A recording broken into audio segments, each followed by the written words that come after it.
good. Yeah, you got to give it like a minute so that way people can.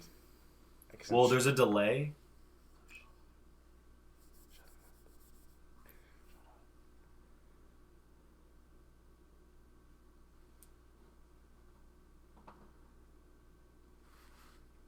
I'm nervous.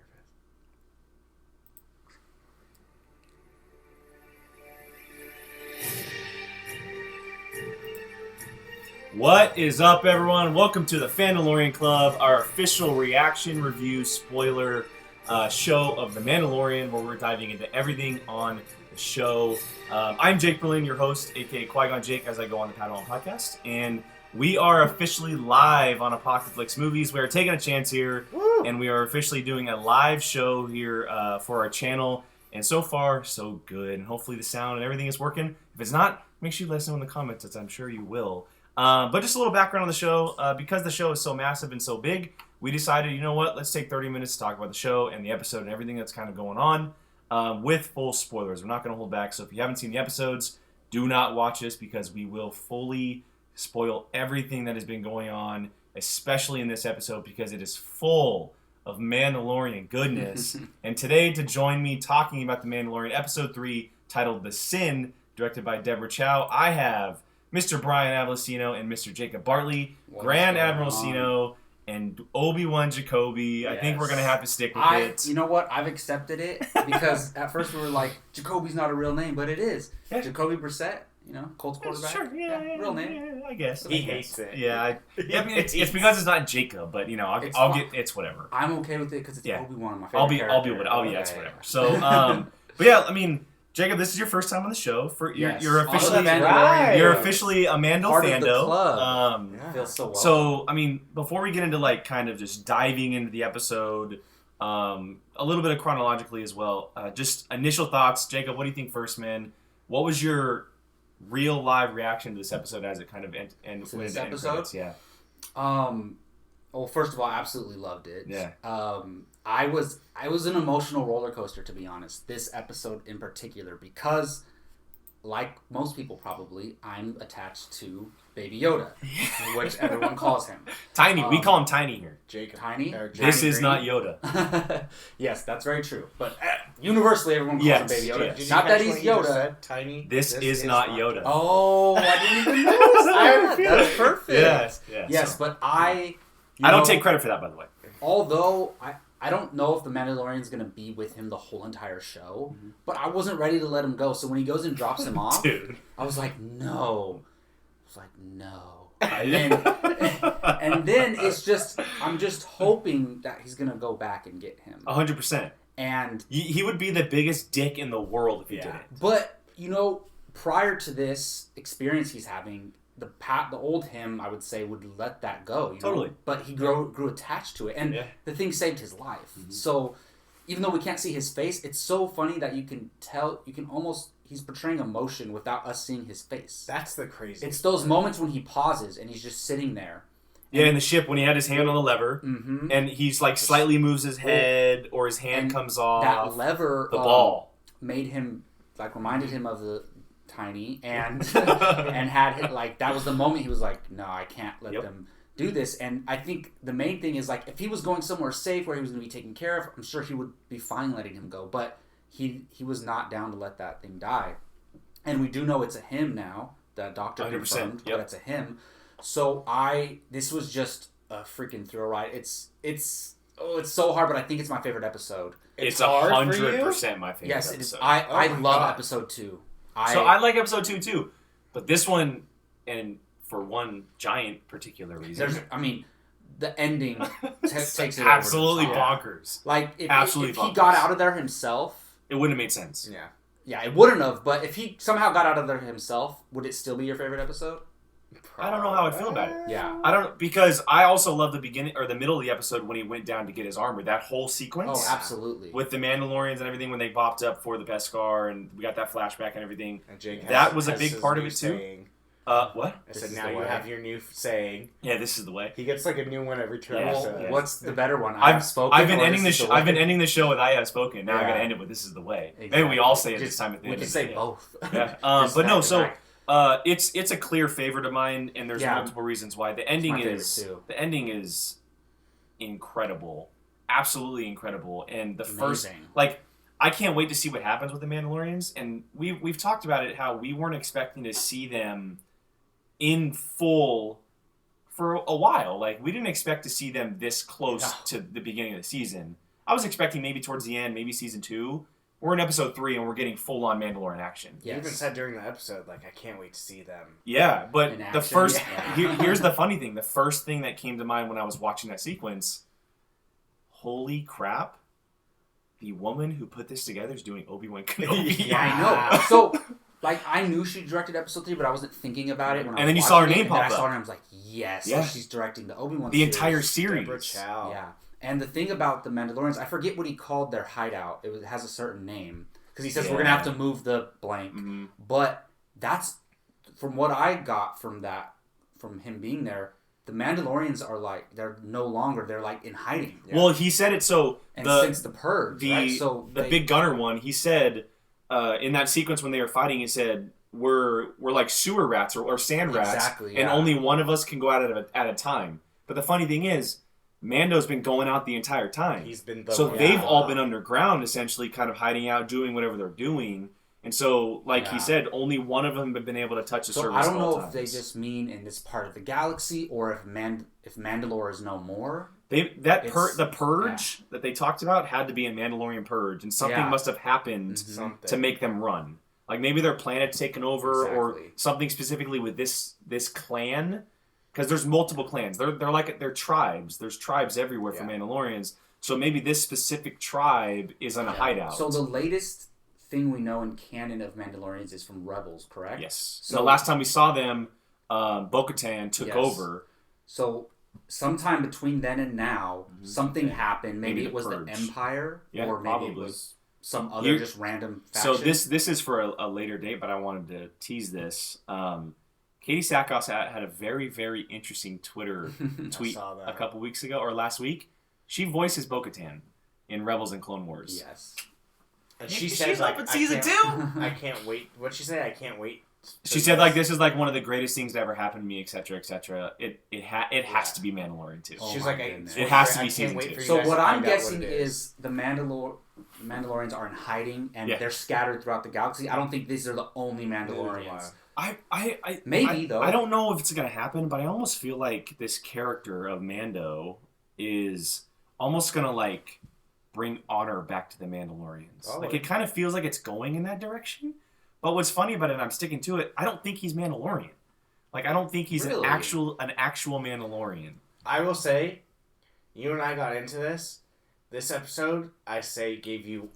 The flashback. 1 point Jake, 1 point because me. They were talking about because the armorer, as she called it right now, she asked him, have you ever taken off your helmet? No. Has your helmet ever been removed? No. That's a Mandalorian thing. That flashback, nobody in that area had helmets on.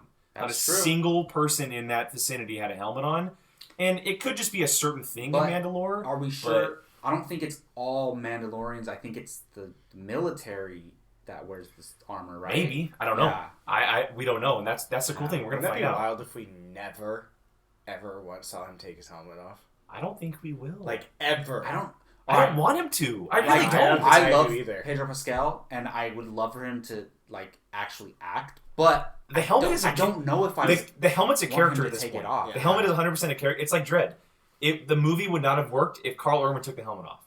You need leaving the helmet on. It works so well for the character. He's acting through his body. Exactly. Language. So what I was going to say is I hope that for the most part it's actually him in the suit, and it's obviously there's a stunt double who does some of the action, but it must be him in the suit most of the time, and he's acting with his body language, like you said, and he's so good because you can feel how he's feeling through his body language. Yeah. It's crazy. So the beginning of the episode is very straightforward. He brings Tiny to the client, as he's now known, Werner Herzog, and of course he's not there when he goes back. Exactly. Yeah. And then all that sequence goes down. Right, he gives him away. He gets the Beskar, gets his armor down. Cool sequence when they're talking about how it almost seemed like the Mandalorians down in the cave didn't want the Beskar there, probably because it's like tainted by the Empire. Well, they said like it's got the stamp of the Empire on. Oh, that's right. Yeah. That So makes it sense. must That have makes been sense. an Empire. Yeah, so they must have responsible for invaded the or purge, something like yeah. that. That whole sequence happens. An extended version of the flashback, which is really cool. The Clone Wars ships, the droid battle, the battle droids, very cool sequence. I'm sure we're gonna learn a lot more of that kind of. So down the something road. happens in that moment. Exactly. So someone Saves him. It's who saves him is probably the big Well, question. because Shadow went over the top. Yeah, and we don't know who attacks that battle droid, but obviously he doesn't. Oh, get there shot was a there. shadow. Mhm. Oh, okay. I was thinking went, maybe like, a little maybe dark. it's Yoda, because that I was thinking like maybe why does he What? have such a huge connection Yoda. to this creature? Because that was during the Clone Wars, People right? people are questioning if he's force sensitive. Yeah, Which is so why he may have a connection. I've went back and forth. I'm like, I thought at one moment, is this Ezra? Like, It's it's possible. It's 100% possible that he has some kind of force connection because Finn. There's the same exact question could and be asked about just, Finn. he just never trained. When Exactly. He was younger. Like and maybe that's why him and the if you Tiny have if such you a have good a force connection. connection, that doesn't make you a Jedi. You just Mhm. it's like Leia. You just have a What if we connection. Find out, like, yeah, everyone- Leia had no idea she was forced. She just has a connection. You Yeah. know? what if we find out like everyone has it? It's just whether or not you choose to use it. I think that's a little true. much, Yeah. but this guy having it It's could be great. very interesting because why did he form such a connection with Tiny Yeah, so and quickly? Think about the finger touching thing. Yeah, that's what a big. was that about? Well, Yeah. and out of everybody, Tiny's connecting to him. Like Mhm. you saw, It's like they're communicating without talking. you saw when he was Yeah. being taken away, like the guilt not just on Mando, but how Tiny looked physically as he was being kind of shipped off. He through the kept looking doors. back at him. Yeah, so Mhm. very very interesting. But you know, and then we move on from the Clone Wars stuff, and then we kind of get to the heat of everything. And we get to the bar where he's he's getting new bounties from Carl Weathers, which I'm so happy that he's not dead in this Yeah. in this Yeah, show. I thought he was. For I a love this second. character. This character is so cool, and I love the way that they made sure that we know that Mando shot him exactly where he was supposed to be shot to live. He doesn't want him dead, essentially. Yeah. It's kind of the vibe I got from it. Yeah, because I think he knew it was there. and Yeah. he shot him Yeah. right on And you the can hear spot. the Look at pain. this. Yeah, exactly. Favorite moments though so far halfway through the episode? Not a whole lot. I mean, obviously we have the So Mando stuff far? towards the end. Probably up until like the bar scene. Anything that kind of stands out? I just like the underground. Probably the Mandalorian stuff is the biggest thing. Yeah, I think. Did you notice that the what is the name of the emblem? The their Mythosaur? emblem. Yeah. Did you know it hanging looked kind of like the metal? It's Beskar. It's got to be Beskar. Yeah. So I was kind of like, interesting that and it looked like better than the other kinds. Yeah, it's almost like I mean, it might be age too. He called something that didn't. End Oh up my God, I was panning so out, close. And he was so. So Go ahead. I had said I talked to Gio earlier this week. And I told him that the Mudhorn from episode 2 was going to be his signet. I knew it. I told Brian before the Literally, episode like, starts. the I was like, last I'm calling thing. it. That's going to be his signet because we're going to learn at some point that he's going to get something. And then they tease us with it, and he goes, "It wasn't an honorable kill." I'm like, "Oh, that was so close, close to getting it." But Yeah, it wasn't. I mean, it could be eventually. I mean, is there a chance that Tiny could become his signet? Possibly. Ah. But I say so up to this moment, favorite moment, because our favorite moment's probably all the same. Yeah. But up to that time in the episode, I think my favorite moment was when he brought the Tiny back and his conversation with Werner Herzog. And just Werner Herzog, I love hearing him talk. Just him explaining, like, this is against your reputation to ask questions. You're not supposed to ask those type of things. Yeah. And maybe Werner Herzog had a feeling he was going to come back, and that's maybe why he got out of there. Maybe. Yeah, because he wasn't there. Like, I mean, he Very probably has good. business to take care of. Yeah. But Yeah. 100%. it was. And that was a good moment. And I said to you during the episode, I think that consequence is what's going to draw out Giancarlo Esposito's character. Yeah, he's got to appear at some point. He probably the next episode, right? We still It's haven't gotta even be. gotten Cara Dune. She's coming next episode. I literally, 100%. I keep forgetting. Well, she's listed for 5 episodes, and Cartwright. next episode's 5, so Oh. or 4. And why? So Gina Carano is like all in the marketing. Cara Dune, yeah. Is that her character name? Cara Dune, yeah. I don't know her character Yeah. name yet because I haven't met her. So she's listed for 5 episodes, Okay. and next episode's 4. So she's gonna be 4 through 9 apparently. Okay. Is what people are thinking, and it's very cool. She's being introduced by a woman director because it's Bryce Dallas Howard, which is really cool that's too. awesome. So 2 moments so far that stood out to me. And One other thing before this, I think, was it before this We got mention of the New Republic. Yes, by Carl Weathers. Yeah. He mentioned the New Republic. A very quick thing. He's like, go take it to the New Republic. And he's like, yeah, okay. Yeah. He said that's a joke or exactly. something. He said something very joking. But two things. One, the big heavy armor guy that he fought with underground, I said to Brian, he sounded incredibly like Paz Vizla, the character from Clone Wars and Rebels, the Mandalorian outlaw. Okay. His name is Paz Vizla. No. That character's name? Yes, and it's Really? I found it after the episode. There's a toy of him, and he's named Paz Vizla. And That's what's cool pretty about awesome. this, Pre Vizsla was voiced by Jon Favreau in the shows. Oh, that's so true. Jon Yeah, Favreau that's probably true. voiced Paz Vizsla, but that's a huge connection there. That's super cool. That's very, very big going That's forward big. if that character does show up. And then the second thing is the moment where he was spying on the client and the doctor yes. when they had talked about the extracting. I have a feeling they're extracting DNA from him to Yes. clone, probably, but I Yes. don't know what you guys feel about that. No, 100%, because we see that doctor has the patch, the Camino patch. Yeah, on, so yeah. it has to be a cloning thing. I didn't see the Camino patch. He has on his was- shoulder. Yeah, so he was extracting some type of DNA, and then Werner Herzog's basically saying to kill it afterwards, which the Mando is definitely not so okay cloning- with. Herzog didn't care if it lived or died in the first place. So cloning Jedi babies is probably what we're getting at, right? Probably would- trying to I would clone say something so. that It has has to be. the Force. Because now this kind of like almost There's a officially connection to Rise of Skywalker. well this almost officially like marks like that they know that Yoda's species is force sensitive. That almost every single one of them probably has some kind of force ability. Maybe, or just they knew that specific one was somehow. Yeah, maybe Because it was being protected. Yeah, you're right. Before the Mandalorian went in the and first grabbed episode. it. But Yeah. either way, it would have been protected. Yeah, so you know. probably pulling DNA, which could come back. Maybe they got some kind of extraction, They and might maybe that's have. why he left already because they got the extraction, because the medical droid was in there. Yeah, I think we're gonna find an undertone and a lot more stuff of the Empire or whoever trying to clone force sensitive beings and people, and that's gonna end up being Because we don't know officially that they're able to do that. Mm-hmm. Like make a clone of a force sensitive person, and they're also force It's sensitive. never been introduced. Yeah. which could hint at this, could hint at Dark Ray if that ends up. Well, yeah, being Rise of what it Skywalker is. she seems to be a clone in there too. Trying to clone little Yoda species that are force sensitive. I mean, if you're the Emperor, force sensitive clone army, that's Maybe this is part of his contingency plan that's been talked about for so long. Like It's possible. it could be part, and because we know he's not there, he's No. clearly not around. he's But it could be whatever. part of his contingency because he still has his followers.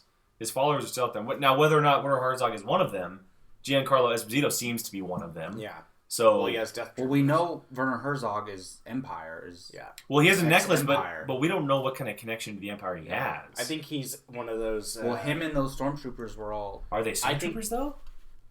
I think it's one of those cases where it's like a Grand Admiral that took control of the planet or has Of the outpost. Yeah, and now that it's disbanded, it's like Probably. this is my part of the planet. Yeah, or whatever. I'm possibly. in It very charge well of could it. be. Could be possible. So, because we never got really like who he is, right?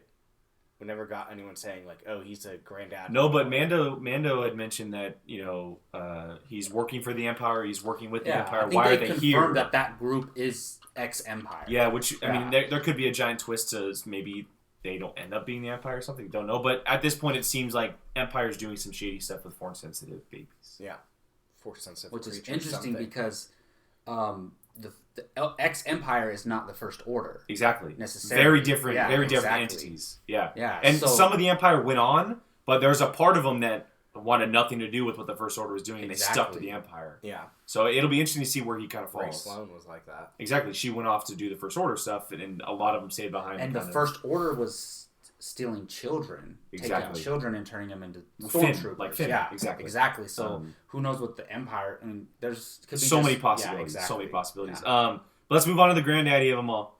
Big Well, moments. So I loved when all the little beacons started going off. Yeah, And all yeah. the bounty hunters And started the getting intensity bounty. started, and the music Did started it going. remind Score. anyone else of a certain movie?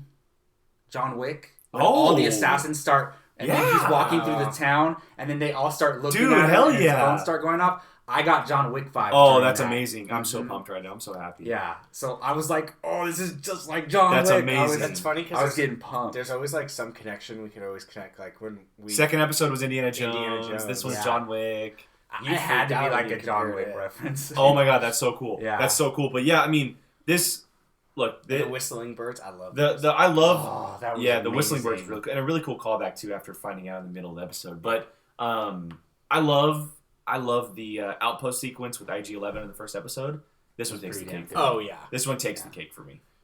It's the way it was structured was incredible with the music, with the way the cameras were set, how it was just kind of really slow moving, and then the music just hits and he turns around and it's just all out warfare. There's no way he was gonna get out of there. Yeah, no. There's no, and they do that in movies and TV shows where the hero can defeat anything and John Wick gets out of everything, and it's just not possible. Yeah. And I love how when he realistic told the that droid was. to go and he went like 5 feet. I was like, oh, well, I could. That's well, they're slow moving, man. They can't go that fast. Yeah, And I was thinking, like, why doesn't someone just shoot the droid? Yeah, And Carl Weathers there you shoots go. the droid. Yeah. But yes, it was such a fantastic moment. And the thing is, there's also those cliche moments where someone steps in and saves the day. Like maybe on an animated show, it would have been a Jedi or something. But to get that moment was amazing. I love how they were flying over the arch and then like coming down. Mm-hmm.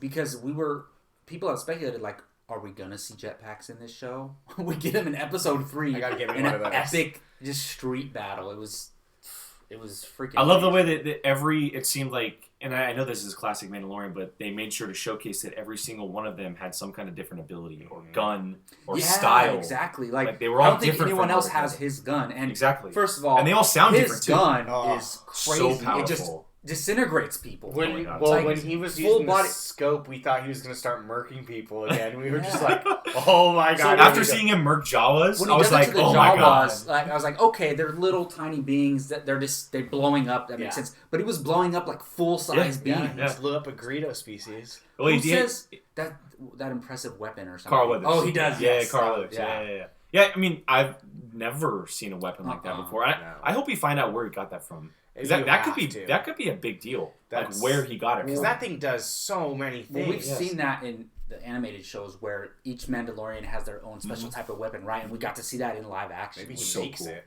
So cool. It's incredible. And it's cool because we see Jango Fett doing his thing in the prequels, and we see Boba Fett, but they're not actually Mandalorian. Yeah. So we got to see Mandalorians in action. So bad. I can't wait to see more of them. I mean, obviously, it may take a couple episodes to see where they land because they have to set up a new base, essentially, now that everyone knows that they're there. Mm-hmm. But I really hope that we see more of them. They have to be one of the coolest things in Star Wars. And one of the most undiscovered things in Star Wars. Yes. There's such a kept secret. Yeah. People know who Boba Fett is, but they don't know about that. They don't know he's a clone. Yeah. A lot of people think he's a Mandalorian, but he's actually a clone. It's cool, though, that Favreau and Filoni were given the keys to 2 major mysteries in Star Wars with Yoda species and the Mandalorian. So, yes, very, very cool that's being explored. Yeah, it's a very big deal because George Lucas kept those in the vest for a very long time. Well, it's only right also that he gives it to Filoni, too. Exactly, and Filoni and Favreau might be the 2 to head up Lucasfilm. We're hearing rumors about that, which could be a big deal. But yeah, so very cool sequence, very cool end tag, too, where the rocket, the guy with the rocket comes up and he's like, I gotta get one of those. Very, very cool callback to Boba Fett and Jango Fett and stuff like that. Then the episode ends, but I mean, what a great episode, great direction, really, really cool setup. It seems like we're getting to the thick of things now, and it's not just the first 2 episodes where it's setting things up and teasing us with things. Now it seems like it's going to be a storyline that's continuous through a number of episodes till the end of the finale. So yeah. It's not slowing down. That's for damn sure. Yeah, I'm interested to see where he ends up too. Where is he going? Because he's not doing bounties anymore.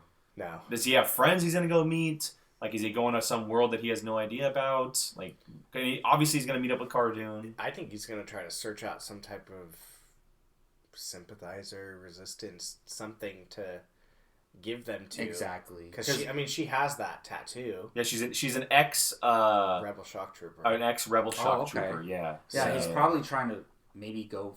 I mean, he has to know that like Luke Skywalker's out there. Not saying I don't know because the second episode he didn't know what the Force was. Yeah. Him and the Ugnaught, they talked about what was that? What did he do? He said, I don't know, but it tired him out or whatever. He has no idea what the Force is. I'm not sure about that. Because I just think he was thrown off that this baby was Force Well, if you sensitive. think about it, the Force... Okay, you're saying he doesn't know what Jedi are, and... They've been dead for 20 years. Yeah, other than Luke, the Emperor, and history. Vader. I mean, you don't know. We don't know what he knows. Han Solo didn't believe any of it until he met Luke. People know about it, whether they think it's true or not. I don't think everybody does though, because we don't know how far outside the galaxy he is. And at this point in time, there were 3 people that had it. Really, only 2 that we knew about: Vader and Luke. But everyone knows about the great Luke Skywalker but we don't know down the Empire, because the Empire rules the galaxy, right? But we don't know that story. Do they not know that it was the rebels that took down? I mean, they just know that it was a big fight. We don't know that he may have never heard that it was Luke Skywalker. I mean, you can. I think everyone knows. Everyone heard about Luke taking down the Death Star, but we don't. I would say that's not even because Han Solo and Lando. But what I'm saying, a lot of people know of the legend of Luke shooting the Death Star, the blaster and everything. We don't know if they know about the Force. But they didn't even defeat the Empire that first time. They defeated the Empire in Return of the Jedi. That's the time it's in, though. Everyone knows it. It's 5 years after. Yeah. We don't know what they've learned. We don't know how old he is. I think your biggest case is we don't even know where they are in the galaxy. Yeah, because they've never. They could be so far out that they have no idea what's going on. Because it's very interesting. The planets we've been to are nothingness planets. Like we finally got a look at the town. It's just some podunk little. Just some outposts. Yeah, classic outposts. In the middle of nowhere. Yeah, they're frying lizard monkeys and stuff. The freaking lizard. Poor guy. Every episode. And someone was actually eating. They got to showcase a lizard monkey on fire every single episode. I know. Poor 2 of the last 3. All right. Well, to wrap this up, guys. I mean, final quick thoughts, and then maybe a little preview of what you're looking forward to after the episode. Is it more Mandalorian stuff? Is it finding out who this guy is? Baby Yoda stuff? Brian, why don't you take it away, man? If anything, the thing I took away is Deborah Chow knows what the hell she is doing. Yeah, she's going to kick the shit. That's very true. That's the thing going on today. From the moment the episode aired, people have been going crazy. It's been trending on Twitter the whole entire day. And she deserves it, dude. This is some of the best directing in Star Wars in a long time. And the first time a woman has directing helmed it. Episode 7 as well. Yeah. Which is very cool. First time a woman's helmed it. Clearly, they can do just as, if not better, than anything, and it's exciting. She clearly knows her Star Wars. Oh, and it also helps to have Filoni and Favreau over your shoulders. Of course, she knows what she's doing, and if this is what we're going towards for Obi-Wan and her style, like that whole episode from beginning to end. If you put this with Obi-Wan as the main character, my lord, could be amazing. It was good because there was not one second I didn't find myself entertained. No, everything had it all met a purpose. It never stopped. Even the little things like him picking up the bounty and it was a Mon Calamari. Like everything was. For a quick second, I thought to myself, "Is that Akbar's son?" That's what I thought too. Yeah, there was a quick second I thought that might have been Akbar's son. But man, if they had dropped the name, I'd have been like, "Oh my god," that would have been so cool. But I mean, honestly, but to be honest, like. I clearly loved the episode, but I think that probably got me the most excited about everything was this is who's going to run the Obi-Wan. And she's doing all the episodes, which is really cool. And we clearly understand as to why they gave her the full season. And doesn't she have the season finale of this? No, episode 7. Seven. Taika has the episode. Oh, that's right. That's right. Yeah. So, damn. For me, I think obviously the Mandalorian stuff. They're one of my favorite things in Star Wars in general, and I would love to learn more about them. Boba Fett's one of my favorite all-time characters, and just learning more about their history is really cool. From Clone Wars to Rebels to this. But the biggest thing I'm looking forward to is seeing how Bryce Dallas Howard, a first-time director, can pick this story up. If it's kind of the same pace. Is she directing the next episode? Yeah, she's right next. She's introducing Cara Dune to the story. Okay. She may be introducing Giancarlo Esposito to the story. But I'm very interested to see how it's picked up from her and how the tone feels, the pace feels, and everything like that. But outside of that, it's 100% the Mandalorian stuff. Even if we don't get it for an episode or 2, I want to see more of them. I think she's going to tell more of a verbal story. It'll probably be more personal. Yeah. I think that's... Maybe more flashbacks in this one. Yeah. A little bit more on him. There has to be more conversation going forward, too. I like that it's kind of been very quiet. So do I. Yeah. I do, but I think once he meets Gina Carano... 100%. Because he's going to... And we've seen that part in the trailer where they shake hands. So they clearly become a friendship. you can't have two characters who don't talk that much. Yeah. So one of them are going to have to talk. Yeah, And yeah. speaking of that, I really want to see, and I don't know if we are, but I want to see IG-11 come back. I think he'll come back. So I have either he left him there. He might be in the back of his ship. He could have grabbed him. Yeah. He very well could have grabbed him because the episode ended. We don't know. Like they haven't shown us his whole ship. He might be sitting back there. So I'm looking forward to that because I really liked IG-11 a lot. Well, and Taika Both voicing his him too. personality and the way he fights in combat and things like that. Stylistically, he's exactly great. But for this episode and just the whole series so far, I love how much we're learning about the Mandalorian as a character with very little to work with very little dialogue, no facial expressions at all. And I mean, you see what when he's thinking about his flashbacks, obviously. Slight head tilts and everything. Yeah. And it's funny because he's so ready to do battle, right? He's very capable of himself, but he seems very disturbed by those past thoughts, those flashbacks and everything like that. And we see why he hates droids, obviously. So I'm just looking forward to seeing how that develops, how he develops as a character. Because Dredd is awesome, but I can't think of a better time where we just learn so much about a character's personality without seeing their face. Mm-hmm. It's incredible. I feel you. One thing we didn't mention, his new armor. Whew. They made it like it was like a fashion show when he walked in. It was incredible. Yeah, it was incredible. I'm pretty sure it was in slow motion. Speaking of walking in, I love how every single time he opens the door, it goes like a western. It's the old western whistle. Yeah. Every time he opens the door, it was like in the first moment of the first episode. So good. No, he doesn't. Like every time he opens the door. Speaking of that, the music, the main score is amazing, and I have it stuck in my head all day. It's incredible. Yeah, and it's great. While I had issues with the first episode, issues with the second episode, I don't really have any issues with this episode. No, it's only getting better, which is crazy. Exactly. Absolutely wild. Great. All right, well there it is, guys. Our spoiler-filled review. Hopefully you had watched the episode, watching us of The Mandalorian, episode 3, titled "The Sin." Make sure you guys join us every single week for this show. We're gonna be jumping in every Friday night live because seems to be working now. Live on our podcast channel here at Apocaflix Movies. The Fandalorian Club, Mandalorian for the next 6 weeks, unfortunately. Yeah, but I mean, who knows? Maybe we do it on Apocaflix Now tomorrow. Yeah. Maybe we'll see. But yeah, so that is Jacob. That is Brian. I am Jake. Thank you again for joining us on the Fandalorian Club. Make sure you guys follow us on YouTube, social media, audio podcast platforms. You can check us out all there. And again, thank you for joining us, guys. Should we say it all together? This is the way. We'll see you guys next time. Hey everyone, Jacob Bartley here. Thanks for watching. If you want to check out something similar from Apocaflix Movies, click this video up here. You want something a little bit different? Check out this video down here. If you haven't done so, please subscribe to Apocaflix Movies and let us know your thoughts in the comments section. We always love to hear from you. Thanks for watching.